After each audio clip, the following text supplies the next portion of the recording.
নমস্কার বন্ধুরা, রকমারি রান্নাঘরে আরও একটা দারুণ ডিনার রেসিপিতে আপনাদের সবাইকে স্বাগত। আজকে তৈরি করব এক পাকে তৈরি অত্যন্ত সুস্বাদু একটা খাবার, যে খাবারটা একেবারে ঘরোয়া উপকরণ দিয়ে খুব সহজে আমরা যেমন বানিয়ে নিতে পারি, তেমনি খেতে অসম্ভব মজার লাগে। বিশেষ করে এই শীতের রাতের জন্য। এই শীতের রাতে কিন্তু আমাদের সেরকমভাবে কোনো কিছুই তৈরি করতে ইচ্ছা করে না, তখন আমরা কিন্তু এই এক পাকে এই সুস্বাদু খাবারটা খুব সহজে ঘরে থাকা উপকরণ দিয়ে বানিয়ে নিতে পারি, যেটা খেতে অসম্ভব মজার লাগে বন্ধুরা। তো চলুন রেসিপিটা শুরু করা যাক। আশা করি আপনাদেরও অনেক বেশি মজার লাগবে। তো বন্ধুরা, রেসিপিটি ভালো লাগলে একটা লাইক দিয়ে পুরো রেসিপিটা দেখার জন্য অনুরোধ জানাচ্ছি। তো দেখুন, এটা তৈরি করতে আমি ঘরের যেই আমরা খাবার নর্মাল চালটা আমরা খাই সেটাই নিয়ে নিলাম। আধা ঘন্টা আগে ভিজিয়ে একদম ঝরঝরা করে রেখেছি ধুয়ে। তো অবশ্যই একটু আধা ঘন্টা আগে এটাকে ধুয়ে ঝরঝরা করে রাখবেন। আর এখানে দেখুন, ফুলকপি নিয়েছি, টমেটো নিয়েছি, আলু নিয়েছি, আর হচ্ছে শিম গাজর নিয়েছি। আপনাদের হাতের কাছে যে সবজি থাকবে, যে সবজি আপনাদের ভালো লাগবে সেটাই আপনারা এখানে নিয়ে নেবেন। তো উনুনে কড়াই বসিয়ে 2 চামচ তেল দিলাম, দিয়ে আমি মিডিয়াম সাইজের 3টে পেঁয়াজ এখানে ঝিরিঝিরি করে কেটে নিয়েছি, ওটাকে একটু লবণ আর হলুদ দিয়ে বেরেস্তার মতন করে ভেজে নিলাম। দেখুন ভাজা হয়ে গেছে, তেলটাও কিন্তু অনেকটা বেঁচে গেছে। ওই একই তেলের মধ্যে আমি 2টো ডিম সেদ্ধ করে ফালি করে নিয়েছি, ওটাকে একটু লবণ হলুদ দিয়ে হালকা করে ভেজে নেব। তেলও কিন্তু বেশি লাগে না, খুবই হেলদিভাবে তৈরি হয়, খেতে কিন্তু অসম্ভব মজার লাগে। বিশেষ করে এই শীতের সবজি দিয়ে তো এই খাবারটা দারুণ লাগে খেতে, যেটা আমি প্রায়ই ঘরে তৈরি করে নিই। তো আশা করি আপনাদেরও ভালো লাগবে, আপনাদেরও উপকারে আসবে, যার জন্য আপনাদের সঙ্গে একটু শেয়ার করা। খেতে কিন্তু অসম্ভব মজার বন্ধুরা এই খাবারটা। তো দেখুন, আমি ডিমটা ভাজা, সেদ্ধ ডিমটা ভাজা হয়ে গেলে যতটুকু তেল ছিল ওই তেলের মধ্যে আরও একটা ডিম ভুনা করে নিলাম, একটু লবণ আর হলুদ দিয়ে। এইবার কড়াইতে আমি আরও 2 চামচ তেল দিলাম, দিয়ে আমি যে ডুমো ডুমো করে কেটে রেখেছিলাম আলুগুলো সেটা দিয়ে দিলাম, দিয়ে আলুটাকে একটুখানি লবণ দিয়ে একটু হালকা করে ভেজে নেব। আলুটা ভাজা হয়ে গেছে, এবার ওই মধ্যে আমি বাকি যে সবজিটা ছিল সেটা দিলাম, ফুলকপি, গাজর, শিম। এটাকে একটুখানি লবণ আর হলুদ দিয়ে একটুখানি ঢেকে গ্যাসের ফ্লেমটাকে মিডিয়ামে করে রেখে এটাকে আমি ভেজে নেব। অবশ্যই একটু ঢেকে দেবেন, তাহলে তাড়াতাড়ি রান্নাটা হয়ে যাবে, মানে সেদ্ধটা হয়ে যাবে। তো সেদ্ধও হয়ে গেল, ভাজাও হয়ে গেল, আমি এইগুলোকে তুলে নিলাম। কড়াইটাকে পরিষ্কার করে আরও 2 থেকে 3 চামচ তেল এখানে দিয়ে দিলাম।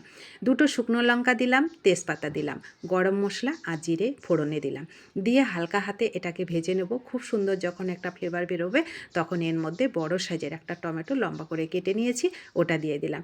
এটাকে আর সেরকম গলানোর কোনো দরকার নেই, হালকাভাবে একটু ভেজে নিলেই হবে। তো টমেটো ভাজা হতে হতে এখানে 2-3 কোয়া রসুন শুধু একটু ফ্লেভারের জন্য, আর 7-8টা কাজু বাদাম, 2টো কাঁচা লঙ্কা, 1 টুকরো আদা একসঙ্গে আমি পেস্ট করে নিয়েছি, ওটা দিয়ে দিলাম। একটুখানি বাটি ধুয়ে জলও দিয়ে দিলাম। এইবার এখানে আমি মশলা হিসাবে দেব কালারের জন্য হলুদ, 1 চামচ জিরের গুঁড়ো, আর হচ্ছে একটু লঙ্কার গুঁড়ো, লাল লঙ্কার গুঁড়ো দিয়েছি, আর এখানে ছোটো চামচের 1 চামচ চিনি দিলাম। চিনিটা আপনারা খেলে দিতে পারেন, না খেলে নাও দিতে পারেন। এবার মশলাগুলোকে সুন্দর করে গ্যাসের ফ্লেমটাকে মিডিয়ামে করে রেখে একটু কষিয়ে নেব। মশলাগুলো কিন্তু অবশ্যই একটু ভালো করে কষিয়ে নেবেন। তো মশলাটা যখন খুব সুন্দর একটু কষানো হলো, তখন আমি ভেজে রাখা সবজিটাকে দিয়ে দিলাম। সবজিটাকে দিয়ে আরও 2 মিনিট গ্যাসের ফ্লেমটাকে মিডিয়ামে করে রেখে আমি সবজিটা আর মশলাটা একটু কষিয়ে নিলাম। তো একটু কষানো হয়ে গেল, এইবার আমি যে ভিজিয়ে রেখেছিলাম ঝরঝরা করে চালটা এর মধ্যে দিয়ে দিলাম। চালটাকে দিয়ে আরও 2 মিনিট কিন্তু গ্যাসের ফ্লেমটাকে মিডিয়ামে করে রেখে এই মশলার সাথে সবজির সাথে চালটাকে কষিয়ে নেব।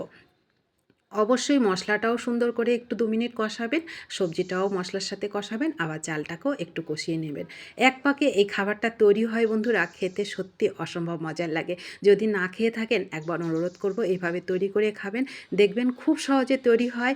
এই শীতের রাতের জন্য খুবই উপযুক্ত কিন্তু এই খাবারটা। অসম্ভব মজার এই খাবারটা খেতে লাগে। না খেয়ে থাকলে অবশ্যই তৈরি করে খাবেন, দেখবেন অনেক বেশি মজা পাবেন। তো দেখুন, ভালো করে চালটাকেও ঝরঝরা করে একটু কষিয়ে নিলাম 2 মিনিট।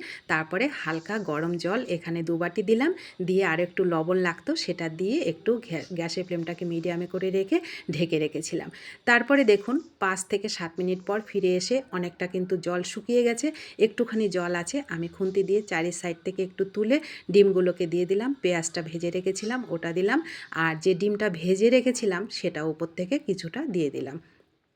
এইবারে গ্যাসটাকে একেবারে লো করে রেখে এটাকে কিন্তু আরও 2 থেকে 3 মিনিট একটু দমে রাখতে হবে। তাহলে দেখুন ঢেকে রেখেছিলাম দমে, দেখুন কত সুন্দর ঝরঝরা খাবারটা কিন্তু আমার রেডি হয়ে গেল। খুব সহজে তৈরি হয় বন্ধুরা, খেতে কিন্তু দারুণ লাগে, বিশেষ করে এই শীতের সবজি দিয়ে। এখানে মটরশুঁটি থাকলে সেটাও কিন্তু আপনারা দিতে পারেন। নামানোর আগে একটু ঘি, গরম মশলা সেটাও দিতে পারেন। আমি আর বেশি রিচ খাবার হয়ে যাবে রাতে, তার জন্য আর ঘিটা দিলাম না।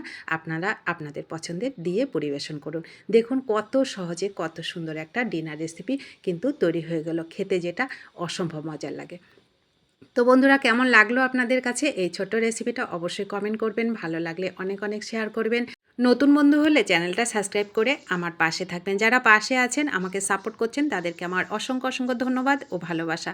দেখা হবে নতুন কোনো রেসিপিতে। ধন্যবাদ সবাইকে।